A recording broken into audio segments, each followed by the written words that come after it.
ফাতিমা রাদিয়াল্লাহু তাআলা আনহা বিশ্বনবীর কলিজার টুকরা চাচাতো ভাই আলীর সাথে বিয়ে হলো। আলী যখন প্রস্তাব দিল ফাতেমার কাছে যে বলে, ও ফাতেমা রাজি আছো কিনা? চুপচাপ, কথা কয় না। বিশ্বনবী বুঝলেন রাজি, দুইজনকে বিয়ে পড়িয়ে দিলেন। বিয়ে পড়িয়ে দুইজনকে দাঁড় করিয়ে দিয়ে বিশ্বনবী অজু করলেন। অজু করার পরে সামান্য কিছু অজুর পানি ছিল আলীর মাথার মধ্যে ছিটিয়ে দিলেন, বরকতের পানি। সুবহানাল্লাহ কইবেন না? সুবহানাল্লাহ। অজু করে সাইয়েদনা আলীর মাথার মধ্যে ছিটিয়ে দিলেন আর দোয়া করে দিলেন, বারাকাল্লাহু লাকুমা ওয়া বারাকা আলাইকুমা ওয়া জামাআ বাইনাকুমা ফি খাইর। আল্লাহ তোমাদের দুইজনকে বরকত দিয়ে দাম্পত্য জীবন শুরু করার তৌফিক দান করুক। আবার দোয়া করলেন, আল্লাহুম্মা বারিক লাহুমা ফি বিনাইহিমা, ওদের সম্পর্কে বরকত দেন।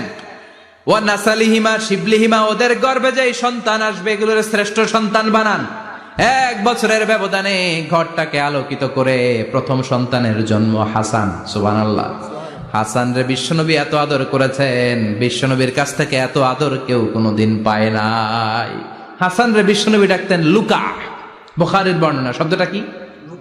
লুকা মানে পিচ্ছি। ছোট বাচ্চাদেরকে আপনারা কি কন? আরে পিচ্ছি তো আমি কইছি, আপনারা কি কন? নাগাইছে কি বলেন? বাচ্চা বলেন, বাবু বলেন, আর কিছু কি বলেন? আর আর কিছু নাই। তাহলে এই যে বাবু পিচ্ছি, হ্যাঁ, এই বাবু পিচ্ছি আরবি হচ্ছে লুকা। বিশ্বনবী ফাতেমার ঘরে এসে বলতেন, আইনা লুকা, পিচ্ছিটা কই রে?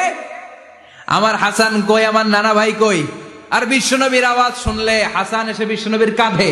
আল্লাহু আকবার, আল্লাহু আকবার।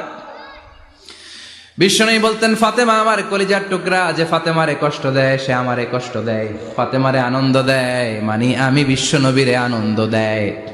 এই ফাতেমা সব সময় পর্দায় থাকতেন, দিনের বেলা বেরোতেন না, সারা দিনে টয়লেট করতেন একবার, সেটাও করতেন রাত্রে, যাতে দিনের বেলা কেউ তারে না দেখে। কি ব্যালেন্স লাইফ, কি ব্যালেন্স লাইফ! রাতে একবার টয়লেটে যাওয়া মানে কি সারাদিন খাওয়া দাওয়া এরকম ব্যালেন্স করে করতেন। কেউ দেখতে পারে নাই ওনারে, কেমন ছিল কেউই জানতো না। এমন ভাবে চলাফেরা করতো, কোনো পুরুষদের সামনে দিয়ে কখনো যেতেন না। এজন্য ইন্তেকালের আগে আলীকে বললেন, আলী, বিশ্বনবীর ওসিয়ত অনুযায়ী কিছুদিন পরে আমি আমার বাবার সাথে সাক্ষাৎ করব।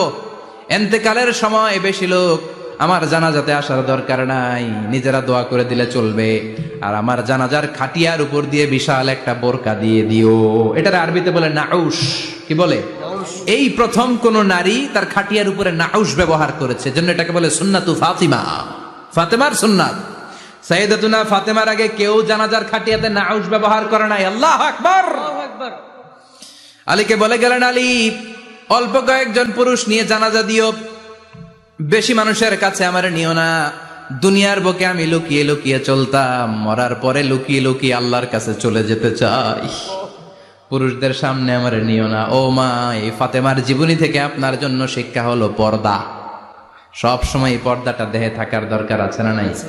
রাজি আছেন তো?